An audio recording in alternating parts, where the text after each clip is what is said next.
Bonjour. À titre de ministre responsable des Affaires intergouvernementales canadiennes et de la francophonie canadienne et du Centre de la francophonie des Amériques, et au nom du gouvernement du Québec, c'est un privilège et un réel plaisir pour moi de vous adresser la parole aujourd'hui en cette journée qui marque l'ouverture du premier Parlement francophone des jeunes des Amériques. Je salue votre engagement à vous lancer dans cette merveilleuse aventure qu'est la simulation parlementaire. J'ai la conviction que vous ne le regretterez pas. C'est avec vigueur, dévouement et passion que je représente les intérêts du Québec et de ses citoyens depuis plus de 20 ans. Ces expériences m'ont beaucoup apporté, tant sur le plan personnel que professionnel. Je sais que ce premier Parlement vous emballera.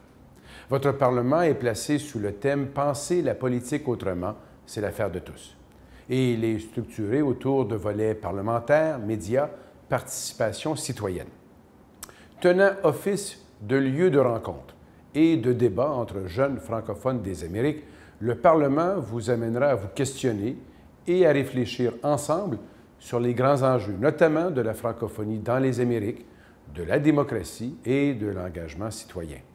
Cette école citoyenne éveille à la démocratie. Elle vous permettra de développer votre art oratoire, votre ouverture d'esprit et votre leadership. Vous y traiterez de grandes questions et y défendrez votre point de vue sur de multiples enjeux qui touchent nos sociétés et par conséquent les Amériques. Vous aborderez par exemple la cyberdémocratie, l'adoption d'une langue officielle commune et le commerce des armes à feu. Ce sera également une occasion privilégiée pour réfléchir aux liens qui nous unissent, ainsi qu'à ceux que nous souhaitons entretenir et développer en tant que francophones en terre d'Amérique. Je crois sincèrement que les discussions et les débats seront riches et fructueux. Plusieurs pistes d'action et stratégies empreintes d'audace, portant à réflexion, seront mises de l'avant, j'en suis certain. Ces activités des plus formatrices contribueront non seulement à faire de vous des citoyens à part entière, engagés et actifs au sein de notre société, mais aussi dans les Amériques. Inauguré le 17 octobre 2008 par le premier ministre du Québec, Jean Charest, et le président de la République française, Nicolas Sarkozy, le Centre de la francophonie des Amériques est né à l'initiative du gouvernement du Québec. Le Centre a pour mission de contribuer à la promotion et à la mise en valeur d'une francophonie porteuse d'avenir pour la langue française dans le contexte de la diversité culturelle. Pour ce faire, nous misons sur le renforcement et l'enrichissement des relations, ainsi que sur la complémentarité d'action entre les francophones et les francophiles du Québec, du Canada et des Amériques.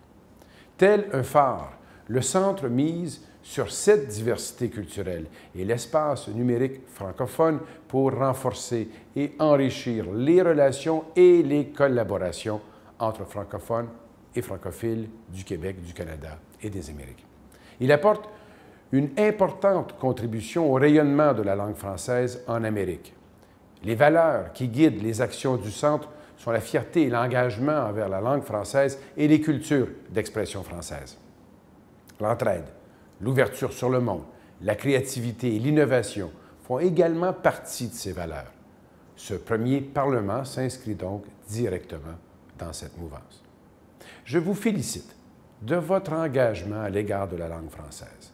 Votre participation au Parlement francophone des jeunes des Amériques en est une preuve tangible. Osez débattre des enjeux qui vous tiennent à cœur. Osez vous lever et prendre la parole et donner votre opinion. Je suis persuadé que cette expérience sera pour vous des plus enrichissantes et que vous en garderez non seulement un souvenir impérissable, mais aussi des enseignements qui vous serviront toute votre vie. En terminant, je vous invite à partager notre vision, qui est celle d'une francophonie en mouvement, solidaire et inclusive, dont les liens durables stimulent les échanges et les actions. Merci et bon Parlement.